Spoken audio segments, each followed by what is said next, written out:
Vous êtes sur Bismart for Change. Nous sommes actuellement au pavillon d'Arménonville pour l'événement YouSpring organisé par le groupe FICAD. Je reçois Cédric Borzi, vous êtes directeur Consulting and Advisory Services chez NIIT. En quelques mots, est-ce que vous pouvez nous présenter votre structure et votre mission au sein de celle-ci? Ok, bonjour, enchanté. Donc NIIT, nous sommes parmi les leaders mondiaux des services de formation externalisés, ce qui veut dire que nous accompagnons nos clients dans leur conception, dans le déploiement des services de formation, d'apprentissage, de développement des collaborateurs. Et mon rôle à l'intérieur de ces structures, c'est d'accompagner les clients sur la partie stratégique et conseil. Et vous, votre mission au sein de la structure? En effet, la mission au sein de cette structure-là, c'est d'aller soit en amont ou en aval des différents services que nous prestons pour accompagner nos clients sur les enjeux stratégiques et le conseil de manière plus globale sur la meilleure manière de développer, de concevoir ces systèmes d'apprentissage à l'intérieur des grandes entreprises. Et qu'est-ce qui vous différencie dans la manière d'accompagner vos clients? Je pense notamment aux sujets RH, managériaux ou d'organisation.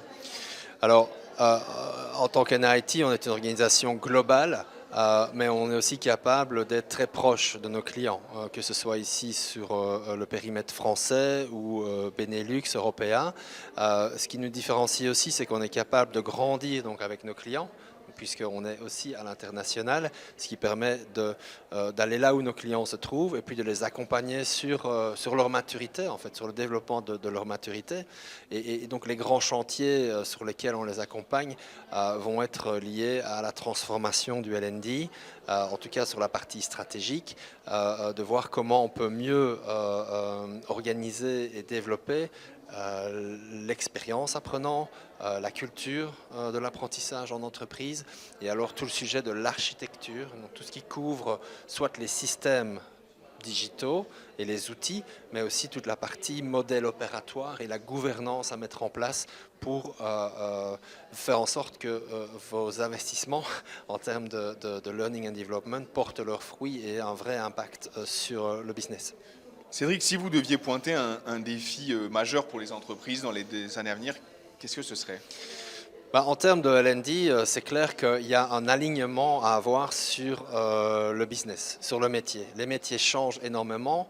Prenons l'exemple de l'électrification dans l'automobile ou de l'hydrogène, où évidemment l'IA va aussi influencer tout un tas de business models qui vont évoluer très rapidement. Et donc vraiment le défi des organisations L&D, c'est d'être flexible, agile pour pouvoir répondre aux besoins d'aujourd'hui et les besoins de demain en termes de compétences pour que non seulement l'organisation soit à même de saisir les opportunités, qu'elles soient en termes de productivité, d'innovation, de profitabilité, mais aussi pour les employés eux-mêmes, qu'ils puissent rester, on va dire, employables d'un terme dans l'entreprise et que leurs compétences soient constamment mises à jour dans un monde en effet où tout change très, très rapidement. Je vous remercie pour ces propos éclairants, d'autant que l'enjeu est pressant et crucial.